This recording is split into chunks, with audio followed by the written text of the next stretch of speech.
Karena gubernur itu kan nggak bisa mantau satu-satu kinerja bawahan.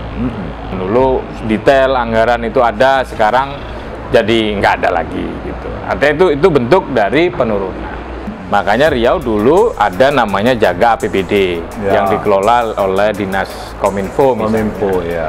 Jaga desa, jaga kesehatan begitu ya, jaga pendidikan gitu. Waktu itu terus Riau mengimplementasikan namanya Jaga APBD, jaga perizinan kalau nggak salah ada 6 jaga kalau nggak salah. Tapi sekarang itu nggak berfungsi lagi.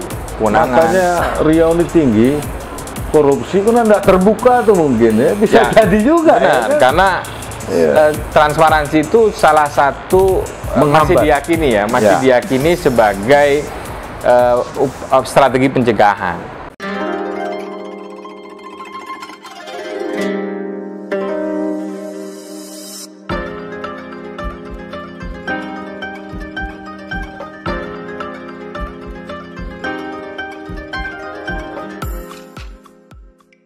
Assalamualaikum warahmatullahi wabarakatuh. Salam sejahtera buat kita semua. Jumpa lagi kita di acara Cakap Lepas. Adapun hari ini kami akan membahas masalah keterbukaan untuk publik, terutama masalah anggaran, khususnya lagi anggaran di pemerintahan di Provinsi Riau, baik itu di tingkat provinsi maupun di tingkat kabupaten. Dan pada hari ini alhamdulillah kami mengundang suatu lembaga, ya LSM lah, tapi ini memang bukan LSM kaleng-kaleng lah, ini LSM yang terdaftar dan ada di seluruh Indonesia. LSM tersebut adalah LSM Fitra. Dan hari ini kami mengundang langsung direkturnya, Mas Triyono Adi. Assalamualaikum Mas. Waalaikumsalam warahmatullahi wabarakatuh. Apa kabar nih Mas Tri? Alhamdulillah sehat. Sehat ya, pagi ini ya. Cerah ya. Ya emang cuaca agak mendung ya. Agak mendung. Ya gini. Mas Tri, jadi kami sengaja, dan ini memang banyak juga permintaan kepada ya follower kami lah, ya kan, kalau bisa dibahas bener lah masalah keterbukaan ini. Ya, paling utama itu keterbukaan anggaran. Ya.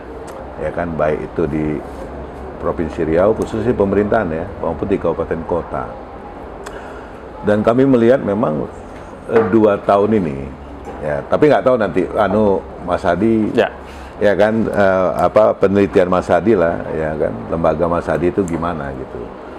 Ini sangat minim sekali, ya kan. Dan biasa masyarakat setiap pengesahan APBD berapa bulan kemudian ya, 1 bulan kemudian udah terpublis gitu apa yang disahkan. Ya. Di APBD provinsi maupun kabupaten kota. Mungkin saya nggak tahu nih kabupaten kota ada apa tidak, Mas Hadi mungkin yang tahu. Ya.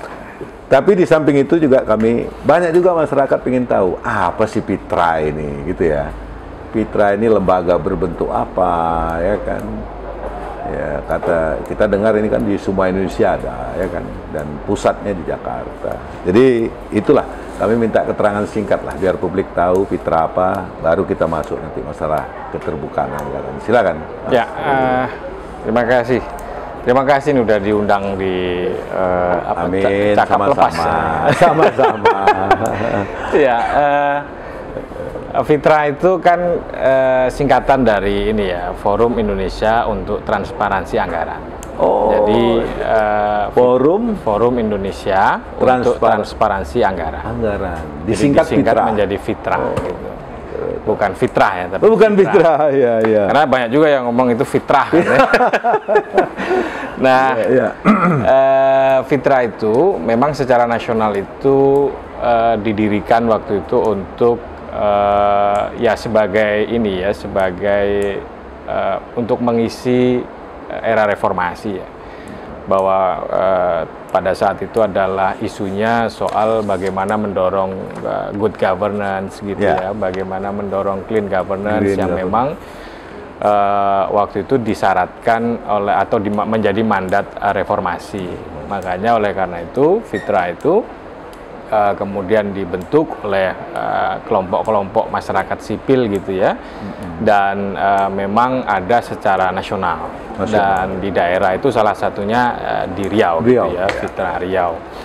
Nah, kalau Sumatera itu ada 3, ada di Sumatera Utara, ada di Sumatera Selatan gitu. Nah, sisanya di Jawa, Kalimantan, dan Sulawesi. Nah, itu jaringan-jaringan untuk memang sebagai tujuan untuk mentransformasi sih sebenarnya masyarakat sipil gitu ya, mendorong peran serta masyarakat dalam mengawal, awalnya itu ya mengawal reformasi gitu ya, salah satunya mendorong transparansi, mendorong akuntabilitas yang spesifik diarahkan kepada isu kebijakan anggaran, baik itu di nasional APBN maupun di provinsi dan kabupaten kota. Ya. Nah, terbaru karena juga ada isu desa juga, maka desa juga cakupan yang juga menjadi arena kerja Fitra itu juga sampai ke level di desa. Ya. Nah, Fitra itu ya kalau di dalam nomenklatur Indonesia itu ya LSM gitu ya, Lembaga Swadaya Masyarakat gitu ya. Yang kita berbadan hukum perkumpulan resmi, gitu ya, resmi yang bisa dipertanggungjawabkan, bisa dipertanggungjawabkan ya, kita terdaftar di Kemenkumham dan seterusnya, artinya seluruh administrasi keorganisasian kita penuhi ya sebagai syarat di dalam ini sebagaimana diatur di Undang-Undang Ormas itu. Nah, lingkup kerja yang dilakukan oleh Fitra Riau itu ya salah satunya adalah mendorong transparansi, mendorong akuntabilitas terhadap pengelolaan keuangan daerah, keuangan baik itu provinsi, kabupaten, juga sampai ke skema desa. Nah, dengan beberapa beberapa pendekatan ya, salah satunya adalah kita memang kalau Fitra Riau sendiri ada 2 pendekatan yang kita lakukan. Yang pertama adalah riset gitu ya, sebagai basis dalam melakukan advokasi gitu ya. Dalam konteks itu, maka Fitra memang tidak akan dalam advokasi yang kita lakukan itu mengedepankan evidence base gitu ya, data berbasis bukti lah ya, sebagai syarat bahwa kita ini nggak pernah ngomong sesuatu yang kita nggak pernah ngerti, nggak ada dasarnya gitu ya. Tidak ada aturannya. Ada semua ya. Ada semua. Nah, memang itu yang menjadi prinsip ya dalam advokasi yang kita lakukan selama ini. Kita nggak pernah ngomong daerah misalnya belum terbuka kalau kita nggak pernah riset gitu ya. Jadi memang kita sampai sejauh ini memang masih mendorong untuk peningkatan kualitas advokasi kita dengan cara memperbanyak riset-riset anggaran, riset-riset keterbukaan gitu ya, termasuk kaitannya dengan korupsi dan pelayanan publik. Pelayanan publik. Ya. Nah, selain itu juga Fitra itu selain pendekatannya advokasi watchdog gitu ya, memantau, ngomentarin gitu ya, kemudian mengeluarkan rilis-rilis terkait dengan isu anggaran, pelayanan publik, korupsi dan lain sebagainya, kita juga menggunakan pendekatan engagement. Jadi bagi pemerintah yang berkenan gitu ya untuk berkolaborasi gitu ya, dalam upaya untuk meningkatkan kinerja pelayanan publik, meningkatkan kinerja pengelolaan keuangan daerah, Fitra itu cenderung keterbukaan, Fitra itu cenderung mau engagement gitu ya, mau mendampingi, mau asistensi lah. Siap lah bahasanya. Kita juga melakukan itu, dan beberapa model-model itu sudah kita lakukan misalnya di daerah gitu ya. Dulu misalnya daerah untuk implementasi Undang-Undang 14 tahun 2008 tentang apa itu? Tentang keterbukaan informasi publik misalnya, ya Fitra akhirnya melakukan dengan program-program yang kita miliki gitu, melakukan pendampingan ke mereka misalnya untuk menyiapkan daerah itu agar punya pejabat pengelola informasi, mempunyai SOP sampai ke intervensi misalnya kayak peraturan-peraturan di tingkat daerah gitu ya, baik itu peraturan bupati maupun peraturan gubernur untuk memayungi atau menjadi acuan dalam kinerja keterbukaan informasi di daerah. Itu sih termasuk ya di tingkat layanan publik juga sama ya, tapi memang pendekatan kita bukan dalam arti menjadi konsultan pemerintah daerah, tapi lebih ke pendekatan advokasi, tapi yang kita lakukan dengan pendekatan kolaborasi. Ya. Jadi nggak semata-mata kita misalnya kan menyerang aja ya. Ya kan? Menyerang misalnya dalam kondisi misalnya mindset orang terhadap LSM itu kan gitu ya. LSM itu bisanya cuma ngomong. Padahal pendampingan juga bisa. Ya. Padahal kita tidak hanya melakukan itu ya, tapi kita juga melakukan ya kalau misalnya masih bisa dilakukan upaya secara kolaborasi gitu. Kolaborasi itu artinya ada kesamaan nilai ya. Bahwa nggak bisa kita kolaborasi tapi informasinya nggak dibuka misalnya. Contoh kita mendorong mereka untuk misalnya contoh nih kasus untuk COVID misalnya. Kita kan mendorong agar daerah itu untuk harus COVID maksudnya dananya kita perkecil lagi. Kita dorong mereka untuk melakukan penyiapan anggaran COVID gitu ya, sebesar-besarnya gitu ya, karena waktu itu adalah dalam rangka untuk melakukan pengendalian terhadap situasi yang memang mengancam pandemi. Tapi pada satu sisi kita juga menyerang mereka kalau misalnya daerah itu tidak mau terbuka terhadap anggaran yang mereka berapa digunakan untuk apa dan seterusnya. Nah itu kita tetap melakukan kritik terhadap kebijakan itu ya. Jadi satu sisi kita ngedorong mereka untuk mengalokasikan anggaran, tapi satu sisi kita juga melakukan evaluasi, melakukan kritik-kritik juga kepada pemerintah ketika misalnya mereka tidak menjalankan prinsip-prinsip good governance itu. Ada keterbukaan, ada partisipasi, dan akuntabilitas. Seluruh rangkaian kebijakan apapun gitu, anggaran, pelayanan publik, termasuk isu-isu lain ya, termasuk Fitra juga masuk dalam konteks isu kebijakan untuk tata kelola hutan lahan misalnya. Itu juga menjadi istilahnya arena kerja Fitra yang kita lakukan selama ini. Itu sih gambarannya untuk Fitra. Fitra ya. Tadi apa Fitra Mas? Forum Indonesia untuk Transparansi Anggaran.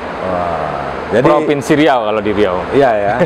Tapi dia skupnya nasional ya. Skupnya nasional. Di Riau ada.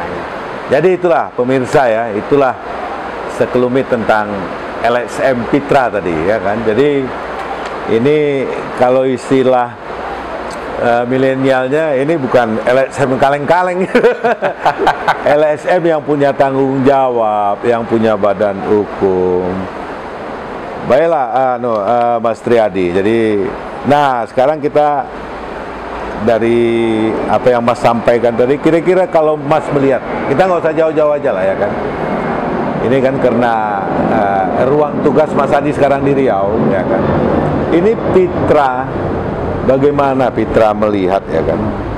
Ya sebenarnya saya minta dua ya kan, tentang keterbukaan anggaran dan pelayanan publik. Tapi masalah anggaran nanti kita singgung juga pelayanan publik ya. Kira-kira Mas melihat ya kan, jadi ini kan kita ada era. Oke lah, kita ambil dua era aja lah ya.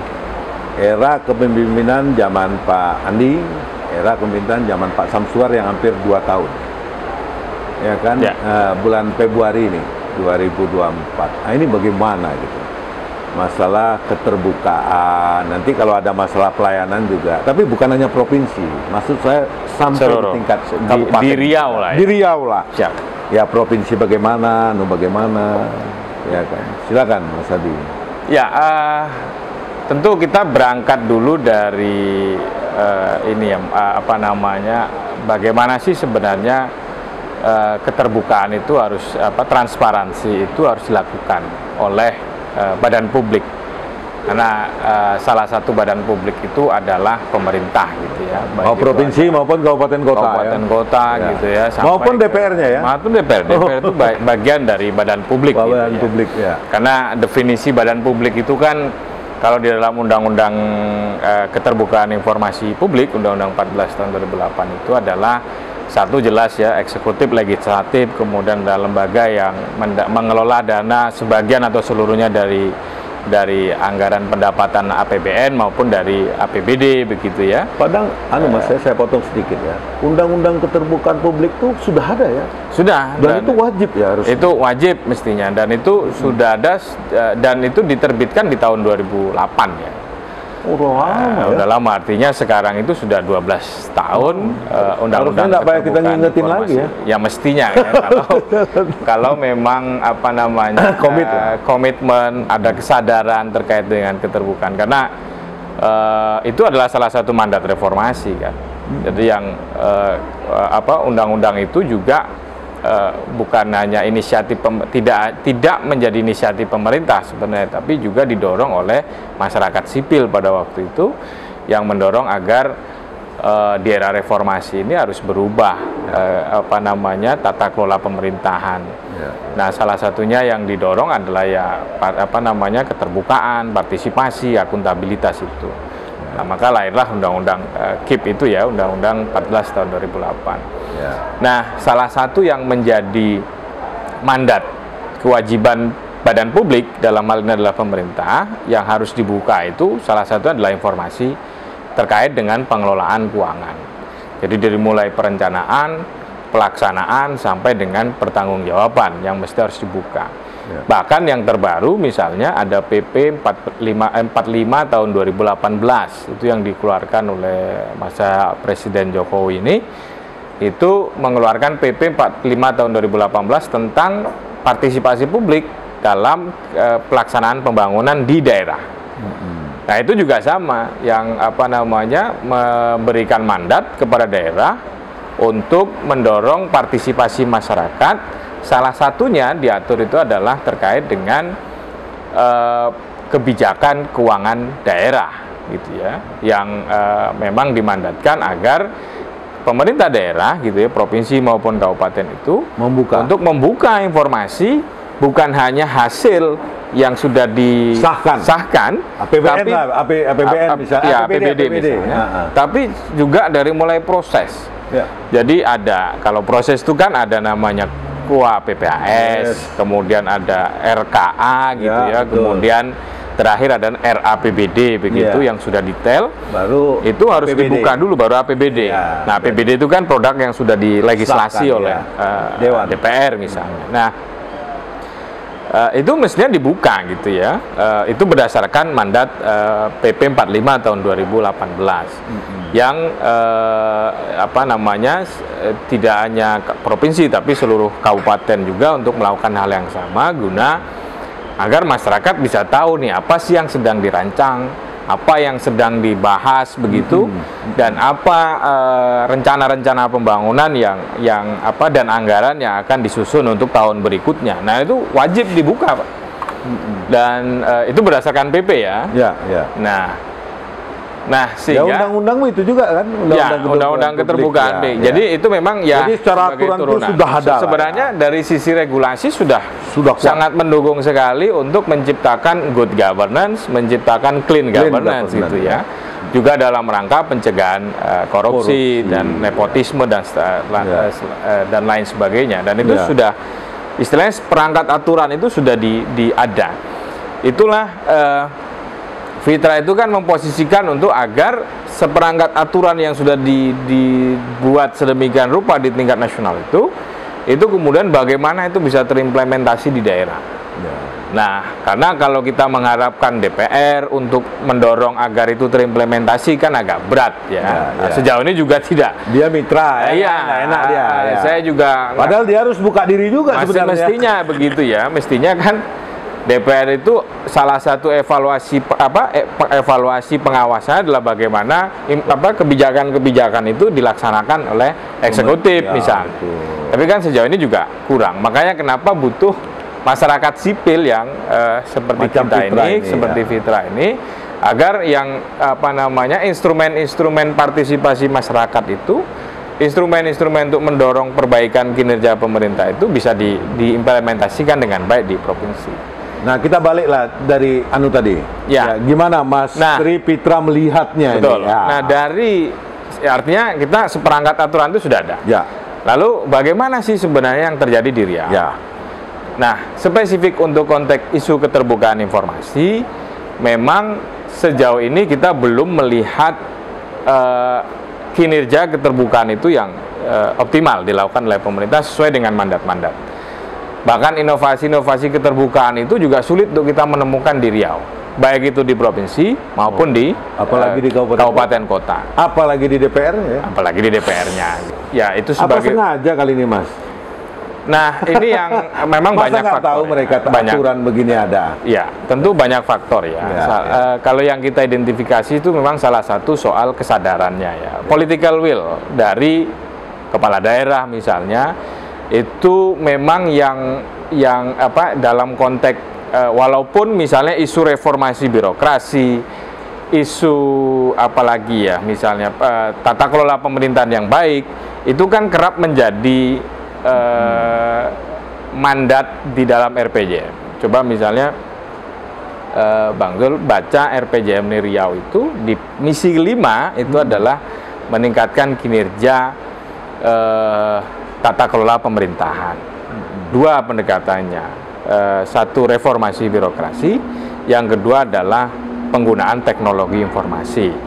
Nah, itu kan bagus ya sebagai apa namanya? Ya memang ada concern gitu ya pemerintah untuk masuk kepada ranah itu untuk mencapai kinerja pemerintah yang terbuka, akuntabel gitu, bebas dari korupsi yang di Riau selama 4 tahun terakhir ini masih menyandang predikat zona merah korupsi kan yang ditetapkan oleh Komisi Pemberantasan nomor 5 Korupsi. di Indonesia kalau tidak salah Ya, kita dapat benar, posisinya itu di 5 besar terus ya. Bisa posisi kadang kalau kita ngelihat dari surveinya SPI KPK itu, survei penilaian integritas itu Riau itu peringkat 3, 2 kemudian ini. Bahkan yang 2018 itu dari 20 provinsi Riau itu peringkat paling bawah.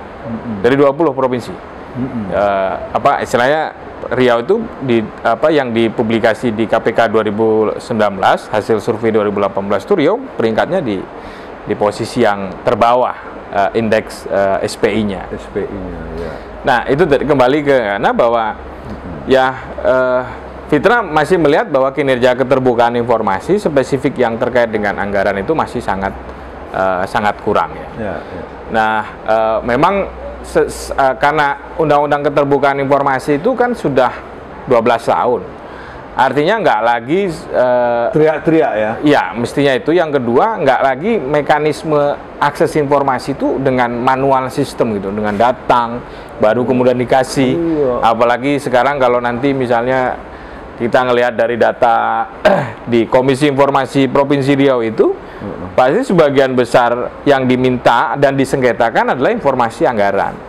Artinya apa? Tidak terbuka, artinya udah diminta pun ke mereka. Nggak dapat juga. Itu juga nggak dapat. Mereka harus sengketa di Komisi Informasi. Apa sebabnya tuh Mas kira-kira? Ya, memang apa aparat kita nggak siap?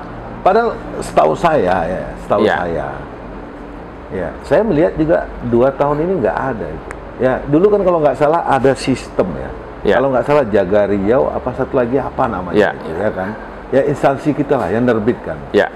Begitu APBD disahkan 1 bulan apa 1,5 bulan itu sudah bisa diakses sama publik. Betul. Ya kan semua. Ya kan kita bisa tahu anggaran gubernur berapa, anggaran baju gubernur berapa, anggaran dinas keluar negeri DPRD provinsi kita tahu berapa. Sekarang enggak gitu, buta. Gimana? Ya, itu salah satu bentuk ininya ya, apa yang memang kondisi sekarang terjadi. Sebelumnya itu misalnya di Provinsi Riau itu punya, memang sekarang masih aktif juga itu. Misalnya ada website sistemnya udah ada ya. BPKAD namanya, Badan Pengelola Keuangan Daerah itu, dan Aset Daerah itu. Sejak 2018-17 itu mereka sudah mulai melakukan publikasi-publikasi tentang misalnya ada RAPBD. Jadi RAPBD itu sempat dipublikasi. Waktu masih proses itu sudah dipublis, lalu kemudian setelah jadi itu dipublis lagi. Bahkan sampai kan yang detail-detail itu ada di penjabaran. APBD ada. Yang detail lagi ada namanya di dokumen pelaksana anggaran kan DPA. Itu ada juga dipublikasi di web. Nah, memang untuk tahun 2020 sama yang memang sekarang 2021 kan masih mungkin masih baru ya. Itu kita belum melihat itu terpublikasi ya, seperti sebelumnya. Maka itu yang juga kita melihat memang ada kemunduran kinerja lah sebenarnya dari sisi keterbukaan informasi khususnya di aspek anggaran. Itu untuk provinsi. Kalau kabupaten kota memang dari dulu tak ada inovasi Nggak itu ada. dilakukan. Oh, Bahkan sampai sekarang ya. Kalau Fitra juga melihat apa namanya kita kan setiap tahun itu melakukan pengukuran kinerja. ya. Misalnya sebelumnya kita melakukan yang tahun 2018, Ya. kemudian yang tahun 2019 kita menggunakan mekanisme akses informasi langsung, Ya. kemudian yang tahun 2020 kemarin kita menggunakan basisnya website. Jadi kita mengukur sejauh mana informasi-informasi tentang anggaran itu dipublikasi di website-website pemerintah. Ya. Kalau kita di awal kita memang melihat karena tadi ada misi penggunaan teknologi informasi, memang semua daerah nggak ada terkecuali di Riau ini sudah punya website pemerintah gitu ya, baik Termasuk itu kabupaten website, kota? termasuk kabupaten kota, baik itu yang Berarti- website umum, misalnya kayak riau.go.id, pelalawan.go.id, kemudian ada juga yang bahkan sampai yang OPD itu juga punya website gitu ya, termasuk. Tapi isinya nggak Nah, tapi informasi-informasi yang berkenaan dengan keuangan yang istilahnya Tertutup, informasi umum itu nggak kita temukan, walaupun misalnya ada kanal transparansi anggaran. Jadi seluruh daerah itu punya kanal transparansi anggaran. Tapi ketika kita identifikasi misalnya itu nggak ada datanya, nggak ada informasinya ya. Di Riau ya, kabupaten kotanya. Ya, selain informasinya hanya sebatas baru disahkan anggaran ya ini. kayak gitu-gitu. Jadi ya. misalnya pemberitaan lah ya, baik itu yang diproduksi oleh media centernya daerah maupun Ya. yang diproduksi oleh teman-teman media misalnya Ya, untuk menyampaikan itu. Jadi sejauh ini informasi itu hanya sebatas kalau di daerah itu yang sifatnya proaktif ya, mereka mempublikasi itu hanya ya APBD disahkan, Seremoninya aja. misalnya belanjanya sekian, yang sangat ringkas itu ada beberapa item ya, belanja, pendapatan, pembiayaan, begitu-begitu ya. Tapi yang sifatnya detail itu tidak secara proaktif Padahal secara undang-undang mesti ya Mas ya. mestinya Termasuk ya. PP tadi. Termasuk PP tadi, bahkan ketika detail soal ya, prosesnya itu mesti harus dibuka dulu, bahkan dikasih waktu tuh 30 hari sebelum proses pembahasan di DPR Udah dibuka itu ke publik. semuanya harus dibuka. Baik Mas Pri, gini Mas Pri. Waktu kita udah diingatkan produser, kita break sebentar. Oke, siap. Tetap di Cakap Lepas.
Tetap di Cakap Lepas.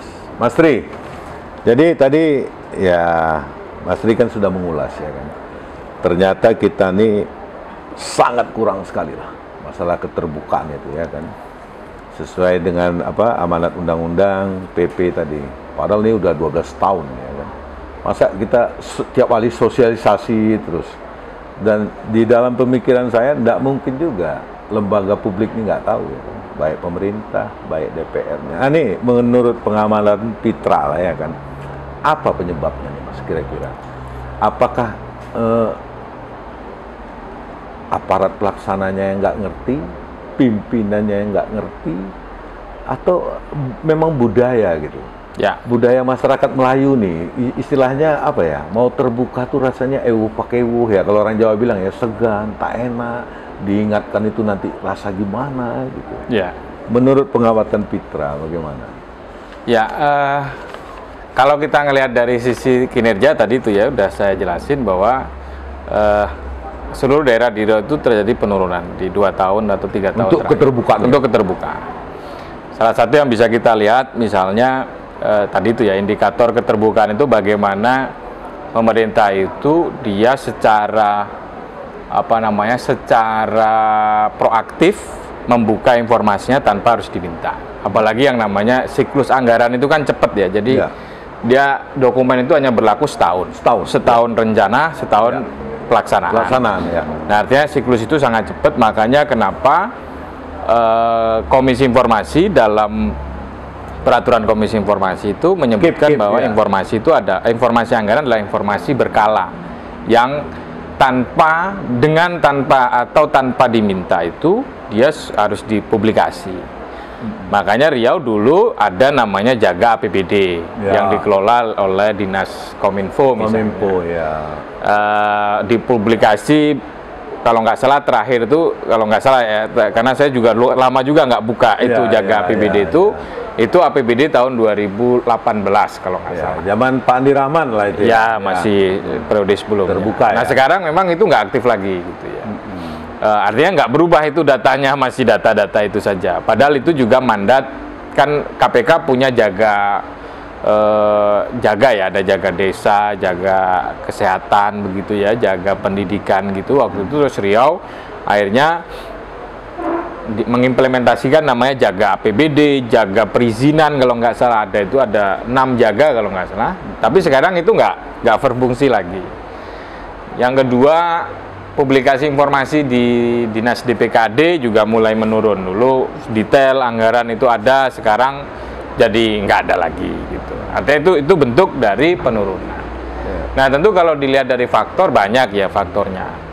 Yang pertama adalah soal tadi itu political will dari kepala daerah, nggak concern dia terkait dengan isu keterbukaan. Tentu ya namanya kepala daerah kan pikirannya macam-macam. Yang sesuatu hal itu dianggap kecil, kan soal keterbukaan itu juga menurut saya itu dianggap sesuatu yang nggak prioritas.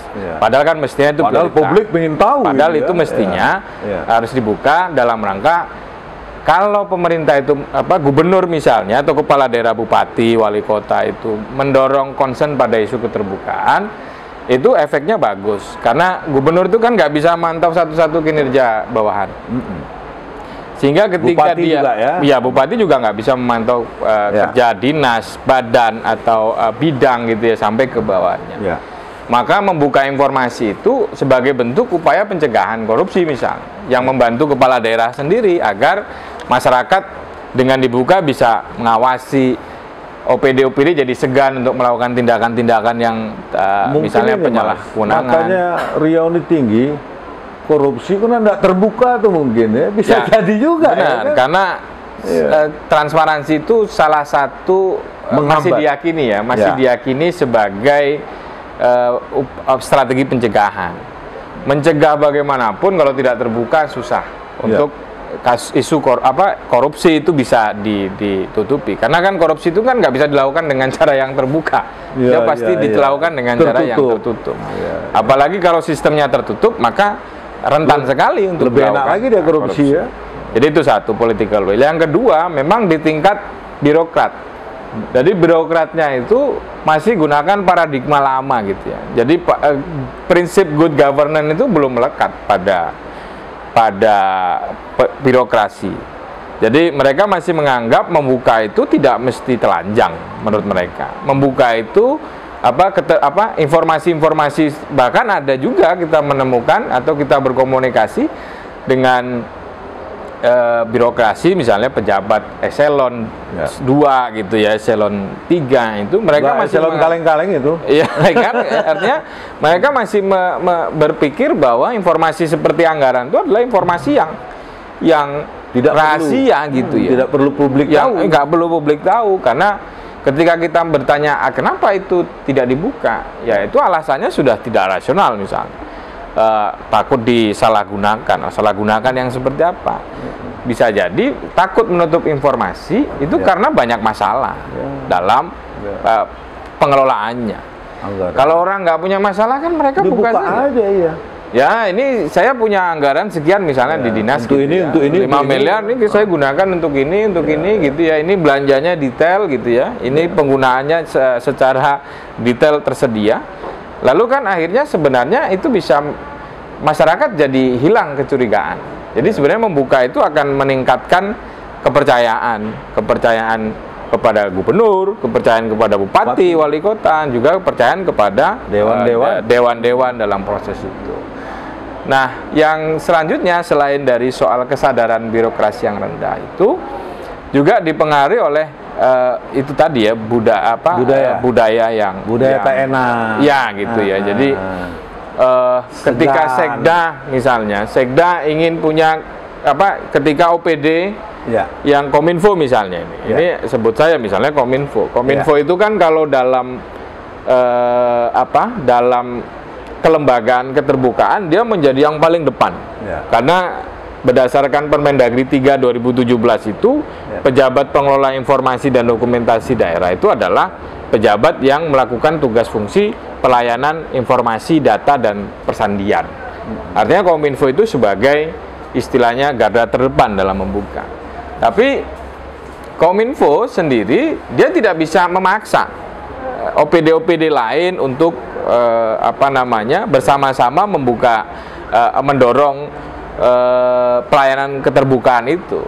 Ya, bisa jadi kalau untuk konteks Riau, saya juga melihat memang ada ini ya di Kominfo sendiri misalnya belum optimal juga dia menjalankan fungsinya untuk sebagai kelembagaan pelayanan informasi yang terdepan gitu. Termasuk kabupaten kota. Termasuk di kabupaten. Lebih parah lagi ya. Ya, yang kedua selain itu juga misalnya seperti di kabupaten-kabupaten itu cenderung keluhan dari Kominfo adalah soal ketersediaan sumber daya, anggaran, SDM gitu-gitu ya. Jadi mereka dibebani untuk menjadi pengelola pendokumentasian dan pelayanan informasi, tapi tidak diberikan support pendanaan yang tambahan yang memadai gitu ya, misalnya SDM yang bagus sehingga itu hanya menjadi kerja ex officio yang seakan-akan tidak. Takutnya itu alasan aja. Bisa ya udah 12 tahun loh Mas. Bisa jadi gitu. Ya kan. Tapi faktanya kan begitu ya. Jadi mereka merasa bahwa gimana kita mau menjalankan layanan informasi yang baik kalau anggaran tidak tersedia. Tapi sebenarnya itu bisa dibantah juga. Sekarang kan seluruhnya penggunaan teknologi informasi kan nggak perlu biaya yang besar untuk nyetak dokumen kalau dulu kan seluruhnya pakai itu tinggal dari electronic budgeting, electronic planning dikonverter masukin ke dalam website pemerintah dan itu biaya murah dipublish dan itu sangat murah sebenarnya ya. Daripada mereka menyiapkan orang untuk duduk-duduk di counter menunggu layanan informasi kan lebih baik udahlah kita publikasi saja apa yang ada gitu ya sehingga memudahkan orang untuk mengakses, tidak perlu sumber daya yang besar, nggak perlu anggaran gitu ya, nggak perlu pula anggaran buat sengketa gitu di Komisi Informasi kalau memang sudah dibuka. Jadi begini Mas Triono, jadi saya melihat juga dan banyak juga pertanyaan kawan-kawan gini, akhir tahun kan kita suka dapat informasi istilahnya kegiatan sudah dilaksanakan 76%, ya kan, berarti ada sekian persen tidak dilaksanakan, berarti itu kan silpa. Nah, publik pun nggak tahu apa sih 76% atau sekian persen yang dilaksanakan. Silpa itu apa saja, proyek apa saja yang tidak dilakukan. Saya ditanya orang apa, bingung gitu. Kan harusnya ini kan dibuka aja, ya kan? Ya itu tadi, dari APBD-nya udah nggak terbuka ke publik, yang udah disahkan, sampai yang begitunya, Mas. Tapi kalau untuk realisasi, misalnya kan itu realisasi namanya ya. Kalau untuk provinsi sendiri sebenarnya sudah punya namanya e-Monef. Jadi dikelola oleh BPKD juga. Memang itu sudah kalau nggak salah 2017 atau 2018 juga mulainya. Dan memang itu sebagai sarana publikasi informasi realisasi. Jadi di sana ada realisasi fisik, ada realisasi non fisik gitu ya, realisasi keuangan maksud saya. Nah itu juga sekarang masih ada dan itu masih bisa dilihat. Jadi Fitra juga kadang menggunakan ya itu sebagai kemudahan publik juga untuk ngelihat sebenarnya realisasi anggaran itu sudah berapa persen. Kemudian realisasi itu kan ada dua ya, belanja sama pendapatan. Lalu kemudian kita bahkan misalnya BPKD nggak bisa bohong lagi, atau gubernur atau bupati nggak bisa bohong lagi sebenarnya kalau sudah pakai MONEF. Tapi kabupaten kota udah ada? Kabupaten kota belum? Belum ya? 12 kabupaten kota di Riau ini belum ada satupun yang punya MONEF yang bisa dilihat oleh publik. Pada sehingga kita nggak pernah bisa tahu tuh di daerah itu sebenarnya realisasinya berapa. Kan misalnya yang paling gampang yang paling bisa maksudnya yang paling butuh informasi itu misalnya desa. Ya. Desa itu kan dia dapat namanya alokasi dana desa yang dari kabupaten ke desa. Itu nilainya 10% dari transfer. Ya. Nah, yang terjadi desa itu sejauh ini misalnya kalau kita ngelihat di pemberitaan ada yang belum ditransfer. Ya. Misalnya sudah bulan 11 tapi transfernya baru 60%, yang 40% belum. Sering juga kita menemukan di media itu misalnya keterangan dari pemerintah daerahnya, baik itu oleh misalnya dinas yang berkenaan dengan itu bilang kita ketersediaan anggarannya belum ada. Dengan MONEF itu kita sebenarnya bisa ngelihat sebenarnya berapa sih belanja yang pendapatan yang sudah masuk di kas daerah, berapa yang tersisa, berapa yang terbelanjakan pada periode itu. Nah itu sebenarnya bisa melihat bahwa nggak ada lagi istilahnya desa-desa itu namanya tunda salur, karena kan sudah ada tuh duit di kas daerah yang belum dipakai atau yang belum dibelanjakan sampai tahun ini, dan itu cukup untuk ditransfer ke daerah. Yang kedua misalnya ada juga isu lain soal misalnya gaji pegawai yang nggak dibayar, misalnya sudah 3 bulan, sudah 4 bulan misalnya, itu misalnya di provinsi, di kabupaten kota. Sebenarnya MONEF itu cukup memberikan informasi bahwa kas daerah itu tidak pernah kosong. Jadi kalau kita ngelihat trennya kalau untuk provinsi ya, misalnya kas daerah itu tidak pernah kosong, karena antara realisasi keuangan yang dibelanjakan dengan pendapatan itu selalu selisihnya lebih besar dari pendapatan. Karena pendapatan itu pasti rutin diterima, sementara belanja itu misalnya bangun dulu baru kemudian dibayarkan. Artinya masih ada spare untuk bisa melihat itu. Nah kalau untuk realisasi memang untuk provinsi sudah ada MONEF itu yang bahkan kalau saya lihat itu sampai detail ya, misalnya ada sampai ke OPD, misalnya OPD ini kegiatan apa saja yang sudah dilakukan misalnya, itu juga sudah. Berarti cuman kita mengharap kabupaten kota juga begitu. Mestinya kabupaten kota juga harus punya inovasi lah ya, inovasi. Berarti gini Mas Hadi, dari apa yang Mas Hadi sampaikan tadi ya kan, ini hasil riset ya. Ya, kita hasil riset. Tidak asal ngomong. Berarti kita melihat kan keterbukaan anggaran kita masih buruk lah ya. Pada kesimpulannya begitu. Sekarang ini ya. Kesimpulannya begitu. Karena kalau kita indeks keterbukaan itu masih di bawah angka 0,5. Artinya dia kalau ranknya kan 0 sampai 1 ya. Itu Riau itu berada di bawah 0,5. Berarti apa nilainya tuh? Ya kalau dengan baik, buruk, kategori 3 ada buruk, sedang sama baik. Itu memang sebagian besar daerah di Riau itu masih statusnya buruk kategorinya. Antara 0 sampai 30, 0,3. Sekarang yang kita riset sekarang. Itu nanti hari Kamis kita akan launching akan publish terkait dengan hasil riset itu. Dan itu memang kita basisnya adalah proaktif publikasi, bukan permintaan. Memang bisa saja kalau diminta dia kasih gitu ya. Tapi kan kita kalau untuk isu anggaran nggak lagi begitu, mestinya tanpa diminta mereka harus dipublikasikan. Ya kan. Misalnya kayak provinsi aja itu masih di bawah 0,4, artinya antara sedang masih buruk dan buruk juga ya ranknya. Kalau kita ranksnya 0 sampai 33 itu buruk, 34 sampai berapa itu? 60 ya, 60 sedang ya, sedang gitu ya. Riau itu masih buruk, sedang tapi sedang di bagian yang bawah. Buruk. Nilainya masih di bawah 0,4 gitu. Itu sampai sekarang. Artinya meskipun isu reformasi birokrasi, isu good governance, isu keterbukaan, partisipasi itu sudah hampir 10 tahun kan. Kalau reformasi itu kan berarti udah 20 tahun kita.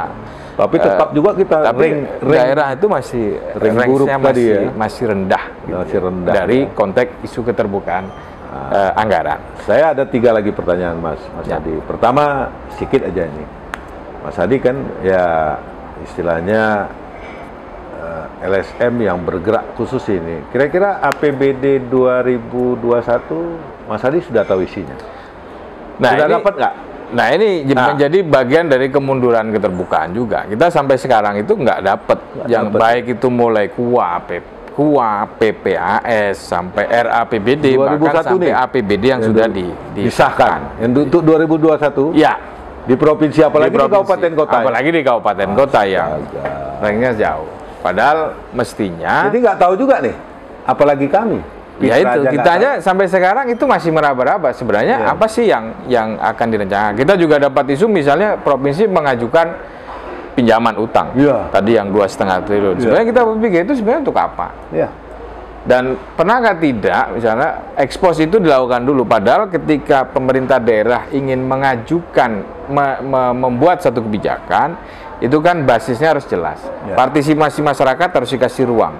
Setidaknya partisipasi dia masyarakat itu bagaimana sih tanggapannya ketika provinsi ingin berhutang? Kan hutang sebenarnya dalam pemerintahan itu terbiasa ya soal hutang, nomenklaturnya juga ada dan itu boleh. Dunia berutang lah ya kan. Dunia juga berutang. Tapi untuk konteks daerah di Indonesia ini kan masih sangat terbatas. Daerah-daerah yang ingin berutang.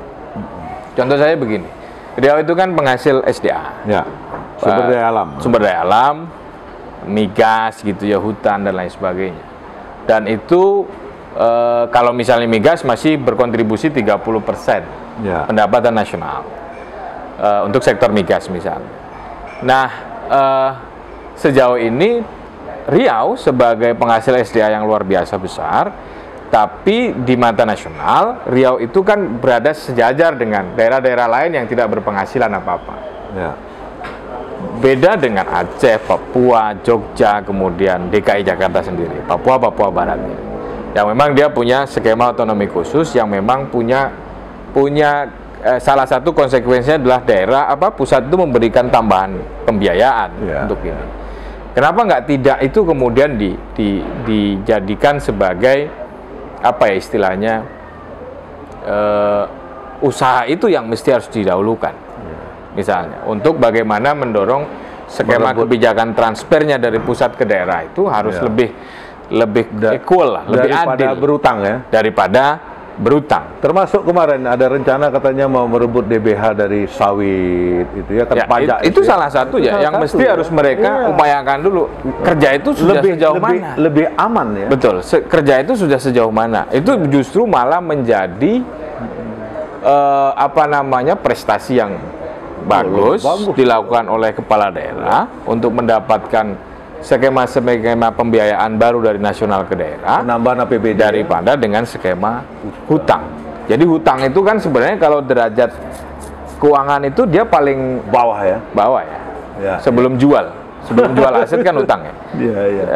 Jadi sebelumnya kan dia pasti mengupayakan sejauh mana sih sumber-sumber SDA kita ini bisa didorong dengan secara optimal. Nah, apakah yang pertama ini bagaimana mengoptimalkan sumber daya yang ada itu bisa dilakukan secara optimal?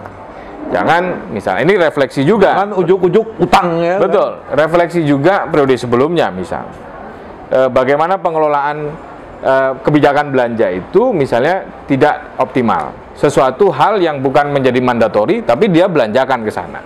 Bangun kantor penegak hukum misalnya, yang itu sebenarnya bukan mandatori, bukan kewenangan mutlak itu urusan daerah. Vertikal. Mestinya itu urusan vertikal. Kalaupun ingin membantu sifatnya sesuai dengan kemampuan keuangan daerah.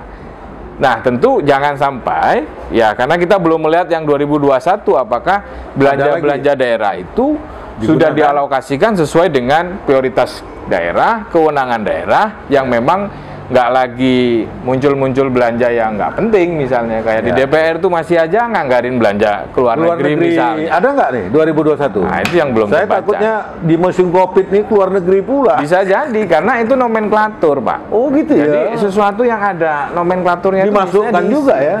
Dan itu nilainya setiap tahun bukan justru turun tapi naik karena prediksi belanja kalau itu ada hasilnya nggak apa-apa ini. Ya itu sesuatu yang contoh kan termasuk selain pendidikan, kesehatan PUPR, DPRD Riau itu salah satu yang punya alokasi besar. Jadi setelah pendidikan 20%, kesehatan PUPR, kesehatan di bawahnya ada DPR tuh. DPR kan hampir tahun 2020 itu 400 sekian. Wah, iya, hampir setengah triliun ya. Ya, jadi isinya anggaran ya untuk dewan aja ya. anggaran untuk dewan. Nah, isinya ya kegiatan-kegiatan yang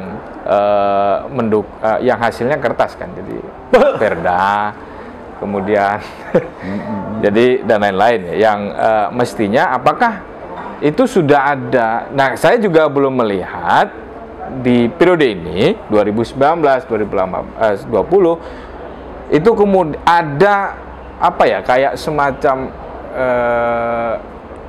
sesuatu yang baru lah untuk itu ini dirubah khusus dewan dong. ini, khusus dewan. Ya, ini khusus dewan. Apakah itu bisa dirubah? Ya, bukan dewan provinsi aja, termasuk dewan kabupaten kota ya, juga. benar. Termasuk kepala daerah, misalnya gubernur itu belum punya terobosan untuk bagaimana ini bisa dioptimalkan dari belanja-belanja yang sudah ada itu.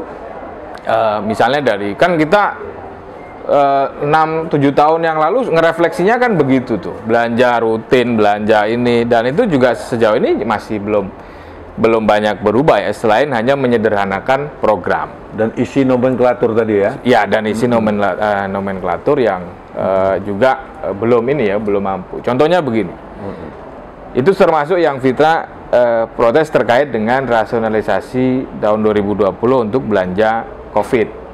Ya, Riau itu kan dia harus merasionalisasi lebih 50% rata-rata. Bahkan seluruh dinas, termasuk dinas kesehatan, ya, itu juga turut serta dirasionalisasi. Ya. Dan itu bisa. Artinya apa? Artinya sejauh ini ada belanja-belanja itu yang memang nggak penting, bisa tapi tetap ada di sana. Ya. Ketika dipaksa untuk merasionalisasi, itu dihilangkan. Bisa dan boleh. Tapi sejauh ini kan nggak dilakukan. Ya. Lalu kemarin 2020 akhirnya itu dilakukan karena terpaksa. Karena jadi COVID, memang harus karena COVID. Nah, celakanya lagi misalnya seluruh dinas-dinas itu rata-rata 50, ada yang bahkan lebih dari 50%. DPRD itu hanya dirasionalisasi 25%. Anggarannya. Nggak mau dia sama? Nggak mau sama. Saya nggak tahu juga. Ketika saya sempat ngobrol dengan salah satu pimpinan DPR juga, kenapa kok DPR itu hanya nyumbangin 25%, padahal isinya bisa dipangkas. Malah justru mengorbankan transfer ke desa, yang dari 200 tinggal 85. Itu kan nggak adil menurut saya dalam konteks kebijakan keuangan.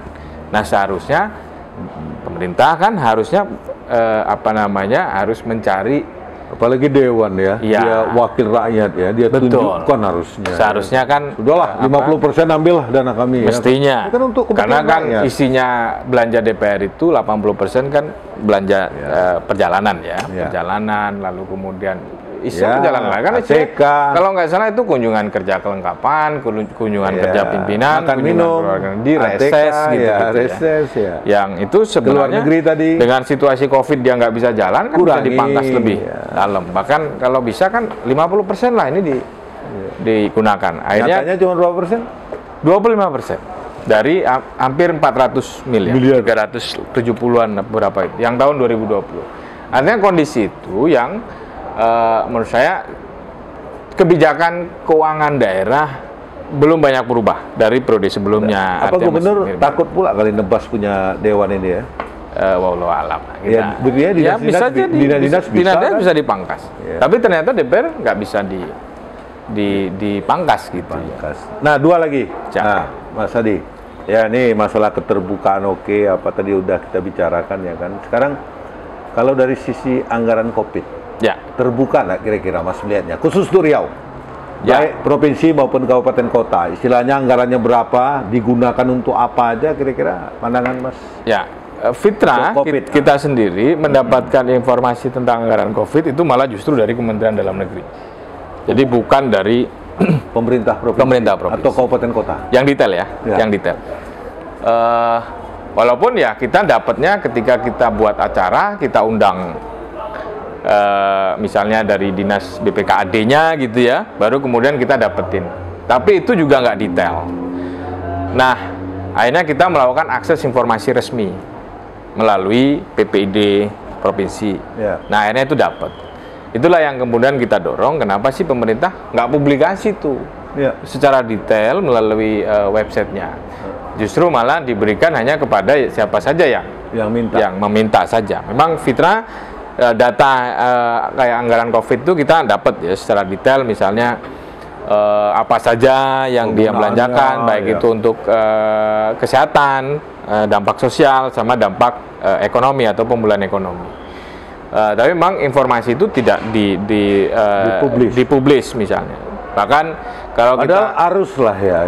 Seharusnya yang namanya apalagi isu COVID ya, yang memang di situ harus ditangani secara dalam kondisi situasi darurat, yang memang juga penanganannya mestinya ekstra. Termasuk kebijakan pengalokasian anggaran kan mereka lakukan secara ekstra tuh, mereka rasionalisasi, mereka buat skema anggaran yang baru, kan mestinya juga harus dipublish tuh, biar kepala-kepala daerah ini merasa lebih aman karena sudah dipublish kan. Istilahnya kalau tertutup itu kerentanannya itu 90%, kalau dibuka kan istilahnya menurun tuh jadi 70% dan lain sebagainya, karena susah kan dari OPD sebagai pelaksana dari anggaran COVID itu ingin main-main dengan alokasi anggaran itu. Nah, termasuk juga untuk Seriau ya, ini konteksnya bahwa kalau kita ngelihat dari alokasi provinsi sekitar 500 miliar, kemudian kabupaten kota kalau dikumpulkan belum bantuan dari pusat lagi, belum skema bantuan pusat itu. Dan kalau kita ngelihat kan memang khususnya pada konteks belanja, karena COVID ini kemudian memberikan kelonggaran dalam mekanisme pengadaan. Rata-rata semua mekanisme pengadaan yang dilakukan itu nggak ada batas lagi pagunya, semuanya bisa dilakukan dengan skema PL ya, tidak termasuk tidak tender ya. Misalnya di pusat ada isu kasus korupsi bansos misalnya. Daerah-daerah kan juga punya kebijakan yang sama. Kota, provinsi misalnya, kemudian kabupaten kota juga punya skema-skema yang sama. Dan itu saya juga nggak yakin kalau itu bisa dilakukan dengan clean and clear gitu ya. Dan ya karena skemanya PL, bahkan kalau kita ngelihat dari LPSE kan mestinya apapun skema penganggarannya dia harus publish ke paling tidak di LKPP. LKPP itu ada namanya apa ya? Tempat publikasi rencana pengadaan barang jasa yang termasuk yang untuk COVID itu. Kalau kita ngelihat kan nggak ada tuh yang khusus COVID. Ada hanya terbatas. Jadi yang kecil-kecil misalnya itu juga nggak terbatas. Saya khawatir saja karena itu tertutup, misalnya skema-skema karena mengikuti skema karena didasarkan atas kedaruratan, sehingga banyak belanja-belanja yang mestinya tanpa harus melakukan dengan skema darurat itu mereka titipkan dengan skema darurat. Contoh misalnya belanja ATK untuk kebutuhan COVID, itu kan mestinya nggak darurat, ya kan? Kira-kira begitu. Kecuali yang lain-lain ya, yang sifatnya memang dia harus cepat, tanpa harus mekanisme anggaran, lelang dan lain sebagainya. Dia harus tunjuk saja siapa penyedia dan tanpa harus mekanisme verifikasi. Nah itu informasi-informasi itu memang masih terbatas kita dapatin di provinsi maupun di kira-kira yang Mas Tri lihat lah ya kan, Mas Tri dapat dokumennya kan, tepat sasaran dari anggaran yang kita anukan itu yang dibelanjakan tentang COVID, kira-kira lah menurut analisa. Nah, dari 470 sekian miliar provinsi ini yang provinsi ya. Kalau yang kabupaten memang detailnya kita nggak tahu, dia hanya pecahan saja itu untuk kesehatan, dampak sosial sama dampak. Kalau yang provinsi kita yang punya detail itu memang yang dialokasi sekitar 70-an miliar itu dialokasikan untuk penanganan kesehatan. Kemudian ada sekitar 200 miliar, 250 atau 60 itu digunakan untuk dampak sosial. Kemudian ada hanya 25 miliar kalau nggak salah yang dialokasikan untuk PEN. Tapi memang sejauh ini yang PEN itu nggak dilaksanakan. Yang dilaksanakan memang yang BLT ke yang lewat skema bantuan keuangan ke kabupaten itu, yang dalam bentuk bantuan pangan non tunai itu yang kemudian dilakukan. Nah, yang untuk kesehatan memang kita tidak detail juga ya ngelihatnya sejauh mana anggaran-anggaran yang dialokasikan untuk penanganan kesehatan itu tepat untuk dilakukan. Tapi memang sebagian besar alokasi COVID itu digunakan untuk dampak sosial itu. Jadi yang untuk 300.000 per orang yang diberikan lewat skema bantuan keuangan ke kabupaten. Tapi yang menggelitik juga, dulu sempat menjadi isu itu, kan kita juga dapetin berapa sih pembagian per kabupaten. Kan mestinya populasi itu akan mempengaruhi sampel. Jadi kalau orangnya itu banyak pasti jumlah bantuannya banyak. Bantuannya lebih banyak. Nyatanya? Tapi kenyataannya kan enggak, misalnya. Riau itu kan yang paling gede, paling banyak Pekanbaru misalnya, penduduknya. Kemudian ada Kampar, kemudian ada Inhil, gitu. Ada Rohil. Ya, itu 4 aja lah. Ya, tapi ketika kita ngelihat dari alokasi, yang paling banyak itu kan justru saya lupa yang paling banyak mana. Tapi menurut saya tidak inline gitu. Tidak korelasi itu antara jumlah penduduk dengan alokasi bantuan. Walaupun ya pendapatnya macam-macam. Ini karena daerah nggak ngajuin data dan lain sebagainya ya. Padahal ya sulit juga kan sebenarnya untuk kita ngelihat.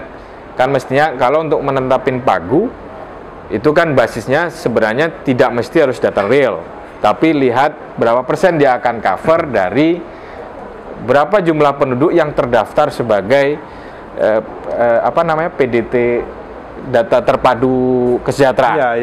Betul. Kan dia akan ngikutin tuh. Kalau kita ngelihat itu kan berarti jumlah daerah dengan jumlah penduduk yang banyak, dia pasti mempengaruhi lebih banyak lagi jumlah sama dengan besaran jumlah penduduk yang terdaftar di data terpadu kesejahteraan DTKS itu.